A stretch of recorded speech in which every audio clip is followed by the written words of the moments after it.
The full spectrum of emotions for the coaches of MLS clubs this week. 22 were put through the ups and downs the game inevitably delivers in this round of matches. And we begin with Ben Olsen's side. DC United's long wait was finally over. On Saturday, they opened their brand new stadium, Audi Field. And they had a star signing to match, former Manchester United and England striker Wayne Rooney. All right, DC, let's get to work. Adam Virgo and Dan Roebuck are your commentators. Bishop, 2 to aim at, driven in low. This is Assad with a corner! Oh, yes! How about that? What a fantastic goal from Assad. Well, Wayne Rooney's joined in with the celebrations, and what a goal to open this new stadium with. And he just does it brilliantly because he just takes it very early. Just a little placement into the top corner. Rowe can't really move his feet quick enough, but even if he does, he's not saving this one. This is De Jong to try and curl one in to cause some trouble. Decent looking ball in, and the header strikes the crossbar. Was it Kamara that got there ahead of everybody else? It looked that way. So close to an instant response from Vancouver.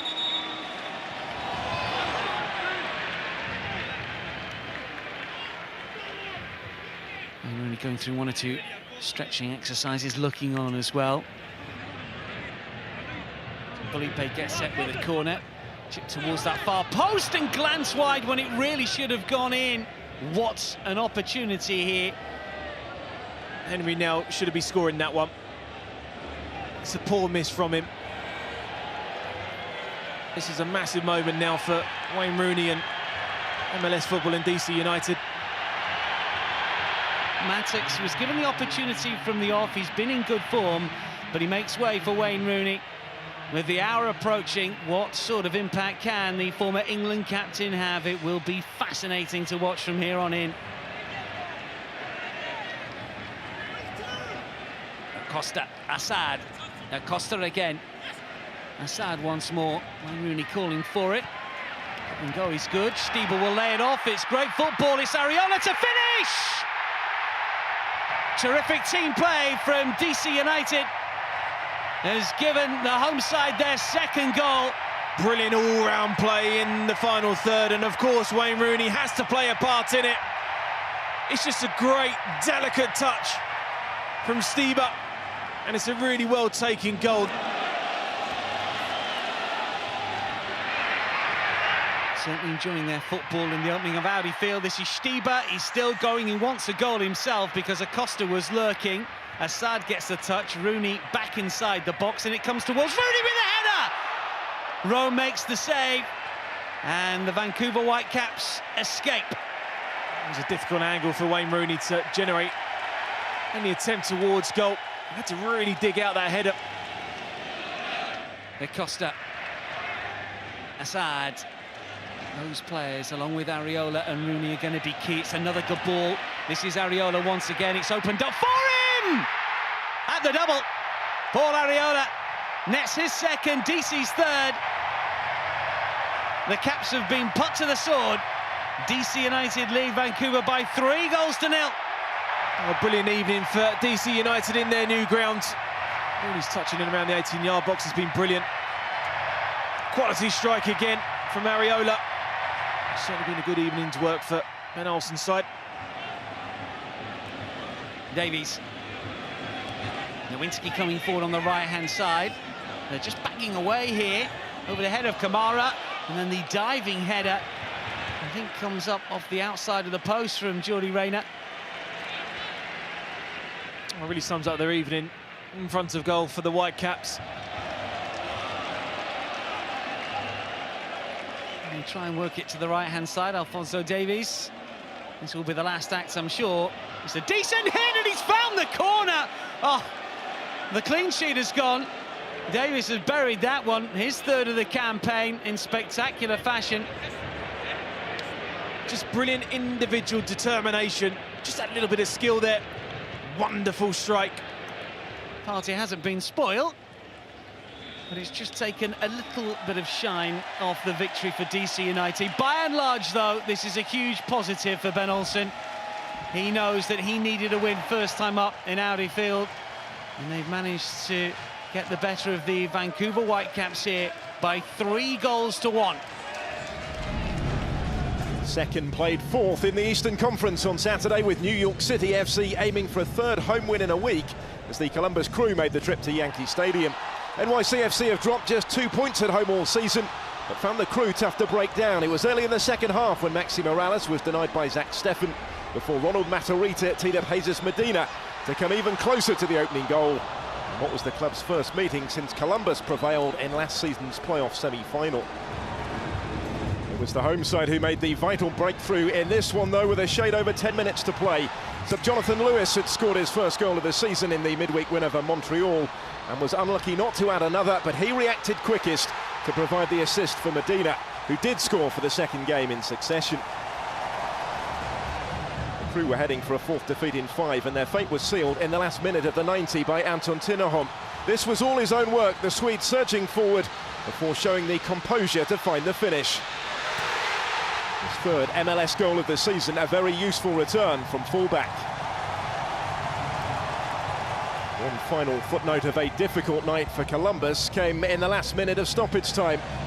An off-the-ball challenge on Morales by sub Eduardo Sosa saw a straight red card for the Venezuelan.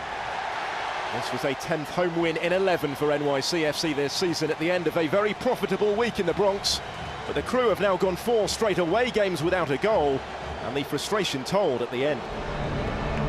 Heading across the Hudson and to the New York Red Bulls, who played host to Sporting Kansas City. SKC defeated the Red Bulls in the US Open Cup final the last time they met. Bradley Wright Phillips keen to exact revenge. The home side's record goalscorer initially denied the opener by an offside flag, a decision that was reversed after video review. BWP's 8th goal in all competitions against the men from Missouri. The visitors, who are looking for their 100th regular season road victory, were quick to hit back. It took them just 4 minutes to restore parity. Johnny Russell tapping home Graham Zusi's cross. Zusi will also earn an assist for SKC's second goal. But in truth, this was all about Roger Espinoza, a first in just over a year for the Honduran. Chris Armas made a change and brought on Mark Szatkowski for the last half hour, and what an impact the German had. The on-loan Salzburg star arrowed home the equaliser.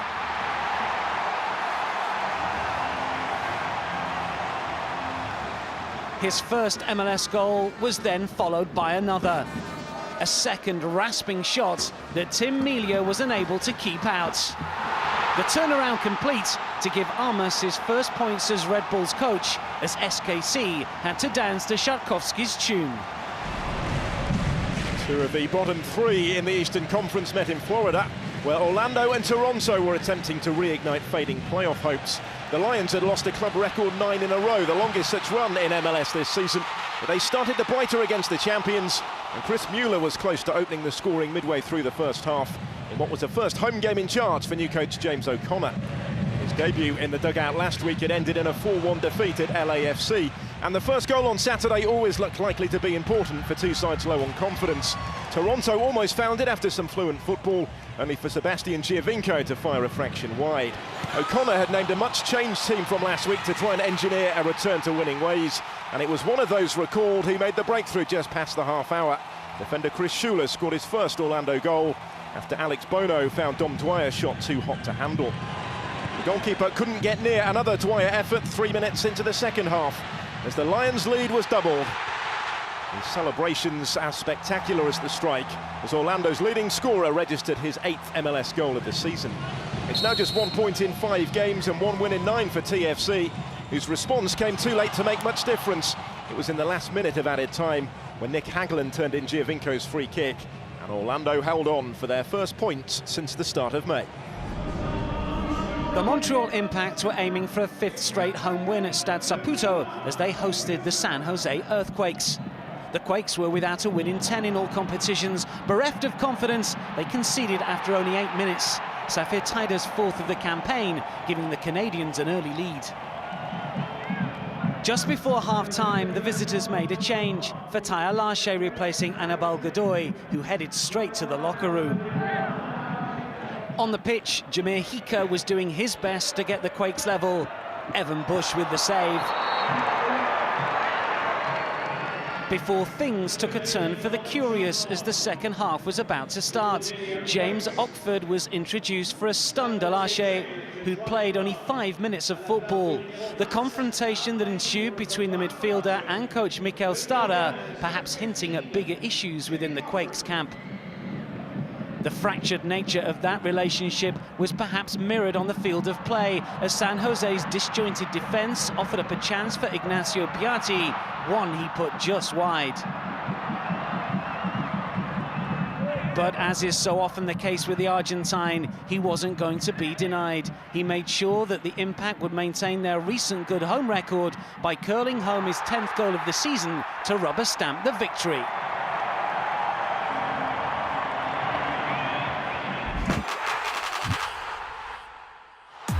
Atlanta United, the highest scorers in MLS this season.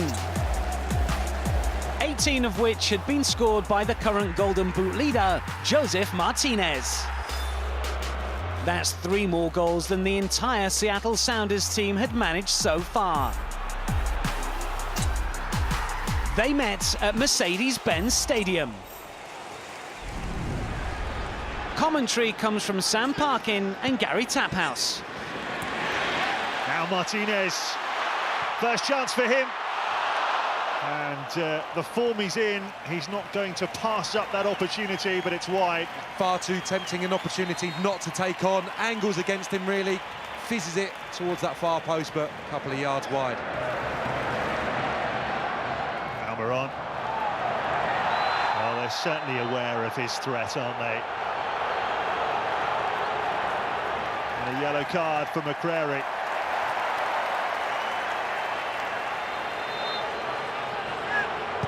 Barco in swinger, and cleared brilliantly off the line by Fry.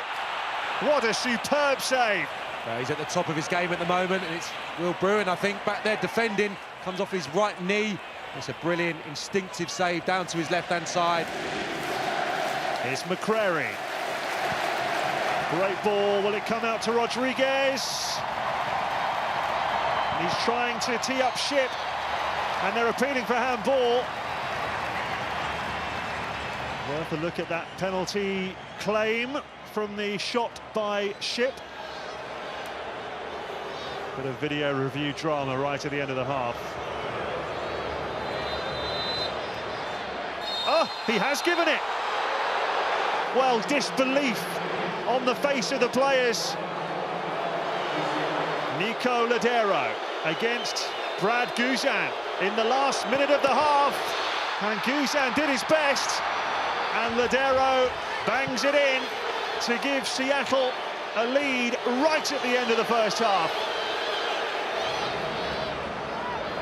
Parkhurst. Barco finding Gressel, looking for Martinez! Goal! Equaliser for Atlanta right at the start of the second half. And it's just a beautiful knack that he has, those little arced runs in between defenders, almost comes off his shoulder or his back, doesn't matter, it's in the corner of the net. Oh, Gonzalez Perez, McCrary fouled him, that could be interesting. I mean, that's could easily be a yellow card, and he's already been booked. Cannot go diving in like that when you're on a yellow card. It's a terrible, rash challenge. Now McCrary is shown a second yellow.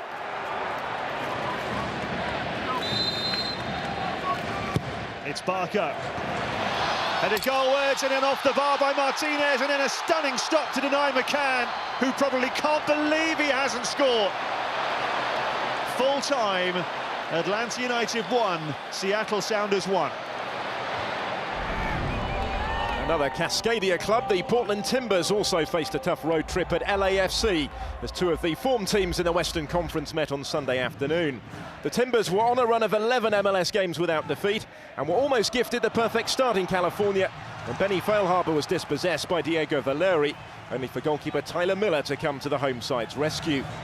With 9 goals in his first 7 MLS matches, Adama Diamande is one of the hottest strikers in the league right now, and the Norwegian was closest to making the breakthrough for LAFC on the half hour. Another Scandinavian number 99 has also been impressing for Portland. Swede Samuel Armenteros had scored 6 in 7 matches before this and was also denied by the frame of the goal early in the second half. This was a first goalless draw for LAFC and the first time they'd failed to score at Bank of California Stadium. Although they remain unbeaten at home, they finished this one with 10 men. Lee Wynn shown a straight red card 6 minutes from time for a late high challenge on Sebastian Blanco. Feelings running high at the finish before the sides meet again here on Wednesday in a US Open Cup quarter-final. LA's other club, the Galaxy, made the long journey east for their game with Brad Friedel's New England Revolution. The stern faces on the sidelines were matched by some unyielding play, with Christian Penilla none too pleased with Roma Alessandrini's rather robust challenge midway through the first half. Kicking out at your opponent isn't the most intelligent thing to do, and the Ecuadorian was sent off, which hardly lifted Friedel's mood. What certainly did was Diego Fagundez's goal that arrived 5 minutes later, a 6th of the season for the Uruguayan, changing the atmosphere completely at Gillette Stadium. Chris Pontius has been quietly effective for the Galaxy since signing from the Philadelphia Union in the winter, and he's always enjoyed playing against the Revs. This his 6th goal in all competitions against them, pulling the Californians level. Both teams were unbeaten since May coming into this fixture and played with a handbrake off. Nothing could stop Luis Caicedo's header that put the hosts back in front on the stroke of half-time. Teal Bunbury is enjoying his most prolific season in front of goal. He was only denied his 11th of the term by the woodwork. The former Sporting Kansas City striker had another chance to make the game safe, but saw his goal-bound effort cleared off the line by Ashley Cole. It was to be the Galaxy captain's last positive contribution to the fixture, as shortly after, he let his frustration of not getting a handball call in his favour boil over. He hacked down Juan Agudelo and received his 2nd caution of the match, which added up to a 5th red card of his MLS career. 10 versus 10, a frantic stoppage time period followed. MLS has been littered with late comebacks this season. Dave Romney's 92nd minute header started another. And it was finished just 82 seconds later by Pontius, who smashed home Alessandrini's through ball to grab an unlikely win for Ziggy Schmid's Galaxy.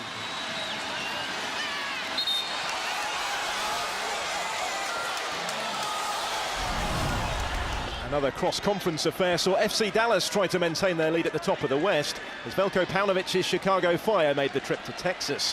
Dallas were attempting to bounce back from last week's loss at Real Salt Lake and took the lead with just under half an hour gone. Some fine approach play from Reggie Cannon was rewarded by Carlos Gruezo's composed finish, the Ecuadorian scoring just his 2nd ever MLS goal.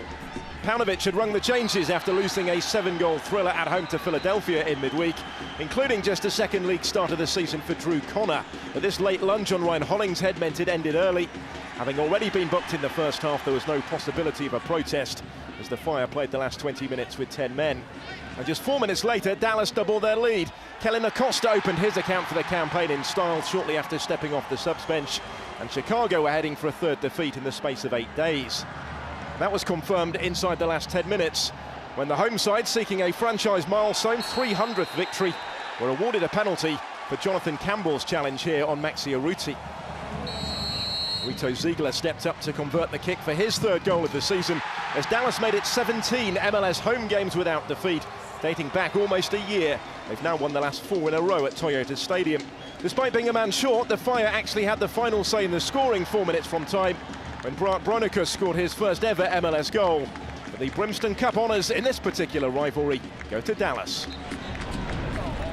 Minnesota lined up at TCF Bank Stadium targeting a 6th home win of the season, with Mike Petke's Real Salt Lake their opponents. The Loons signed their 2nd ever designated player this week, Colombian Angelo Rodriguez, but it was their first, compatriot Darwin Quintero, who went closest to scoring in a forgettable first half. In complete contrast, the second period witnessed 5 goals and some fractious touchline behaviour. Minnesota took the lead after Ibson fired home from close range, a goal that provoked fury from Petke.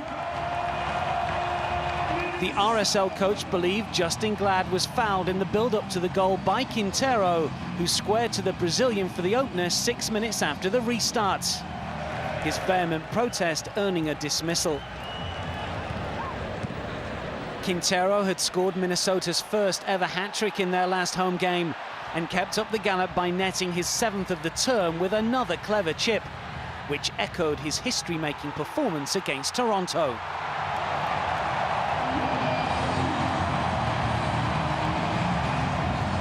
And the Colombian managed a treble of sorts again by adding a 2nd assist to his goal.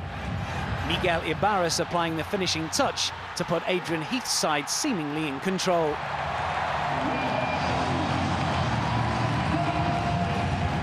João Plata's introduction midway through the second half brought immediate dividends for the visitors. This free kick from the Ecuadorian reducing the deficit with 13 minutes to go. The smallest player on the pitch then gave RSL hope of an unlikely point when he nodded home soon after, but it was too little too late as the Loons inched home.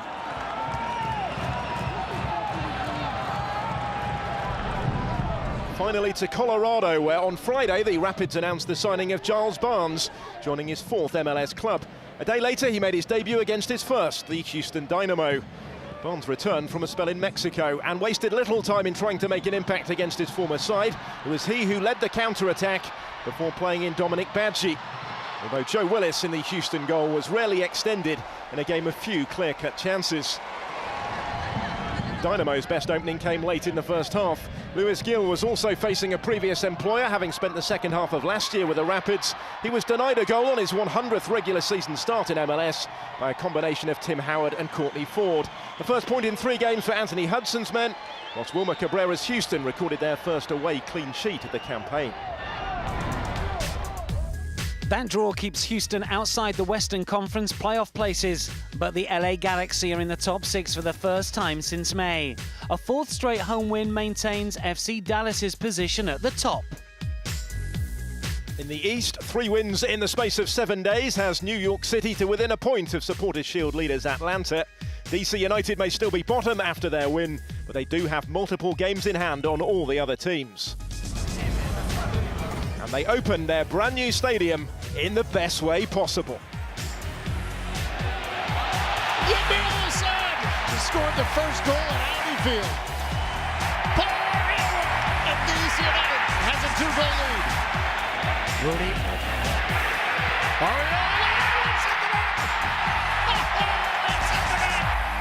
This copyrighted telecast of Major League Soccer may not be retransmitted, reproduced, or rebroadcast without the express written consent of Major League Soccer.